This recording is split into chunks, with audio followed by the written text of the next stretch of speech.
Articles from the Labor Standard by Frederick Engels. 10th article, Bismarck and the German Workingmen's Party. Published June 23, 1881. The English middle-class press has lately been very silent about the atrocities committed by Bismarck and his understrappers against the members of the Social Democratic Workingmen's Party in Germany. The only exception, to some extent, has been the Daily News. Formerly, when despotic governments abroad indulged in such vagaries at the expense of their subjects, the outcry was great indeed in the English dailies and weeklies. But here the oppressed parties are working men, and proud of the name, and the press representatives of, quote, society, of the, quote, upper ten, suppress the facts and almost seem, by the obstinacy of their silence, to approve of them. What business indeed have working men with politics? Leave that to their, quote, betters. And then there is the other reason for the silence of the English press. It is very hard to attack Bismarck's Coercion Act and the way he carries it out, and in the same breath to defend Mr. Foster's coercion proceedings in Ireland. This is a very sore point and must not be touched. The middle-class press can scarcely be expected to point out itself how much the moral position of England in Europe and America has been lowered by the present government's action in Ireland. At every general election, the German Workingmen's Party turned up with rapidly increasing numbers. At the last but one, above 500,000. At the last one, more than 600,000 votes fell to their candidates. Berlin elected 2, Elberfeld-Barmen 1, Breslau, Dresden 1 each. 10 seats were conquered in the face of the coalition of the government with the whole of the liberal, conservative, and Catholic parties, in the face of the outcry created by 2 attempts at shooting the emperor, which all other working parties agreed to make the Workingmen's Party responsible for. Then Bismarck succeeded in passing an act by which social democracy was outlawed. The workingmen's papers, more than 50, were suppressed, their societies and clubs broken up, their funds seized, their meetings dissolved by the police, and to crown all, it was enacted that whole towns and districts might be, quote, proclaimed, just as in Ireland. But what even English coercion bills have never ventured upon in Ireland, Bismarck did in Germany. In every, quote, proclaimed district, the police received the right to expel any man whom it might, quote, reasonably suspect of socialistic propaganda. Berlin was, of course, at once proclaimed, and hundreds, with their families thousands, of people were expelled. For the Prussian police always expelled men with families. The young unmarried men are generally let alone. To them the expulsion would be no great punishment, but to the heads of families it means, in most cases, a long career of misery if not absolute ruin. Then Hamburg elected a working-man member of parliament and was immediately proclaimed.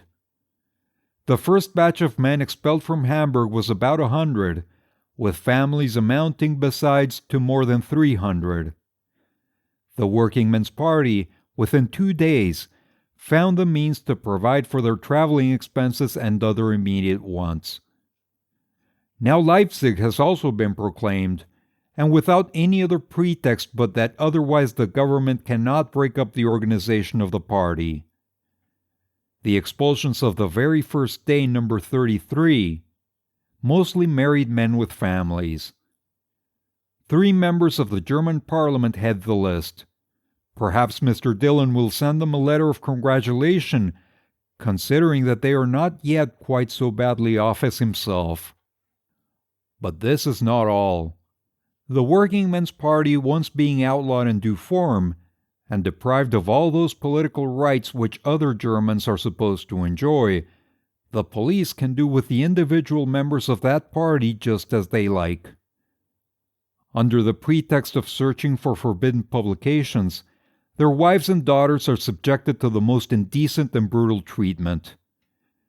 They themselves are arrested whenever it pleases the police, are remanded from week to week, and discharged only after having passed some months in prison.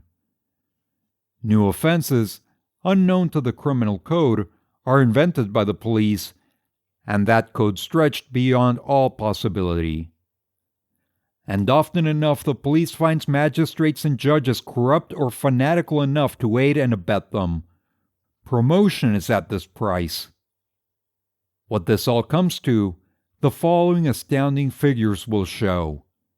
In the year from October 1879 to October 1880, there were in Prussia alone imprisoned for high treason, treason felony, insulting the emperor, etc., not less than 1,108 persons, and for political libels, insulting Bismarck or defiling the government, etc., no less than 10,094 persons. 11,202 political prisoners. That beats even Mr. Foster's Irish exploits. And what has Bismarck attained with all his coercion? Just as much as Mr. Foster in Ireland. The Social Democratic Party is in as blooming a condition, and possesses as firm an organization, as the Irish Land League. A few days ago, there were elections for the town council of Mannheim. The working class party nominated 16 candidates, and carried them all by a majority of nearly 3-1. Again, Bebel, member of the German Parliament for Dresden, stood for the representation of the Leipzig district in the Saxon Parliament. Bebel is himself a working man, a turner, and one of the best, if not the best, speaker in Germany. To frustrate his being elected, the government expelled all his committee. What was the result? That even with a limited suffrage, Bebel was carried by a strong majority. Thus, Bismarck's coercion avails him nothing. On the contrary, it exasperates the people. Those to whom all legal means of asserting themselves are cut off, with one fine morning take to illegal ones, and no one can blame them. How often have Mr. Gladstone and Mr. Foster proclaimed that doctrine? And how do they act now in Ireland? You have reached the end of Bismarck and the German Workingmen's Party by Frederick Engels. Click on the links at the end of this video to go to the playlist, or the next article if it's available. If you enjoy this content and would like to support the channel, please like and subscribe.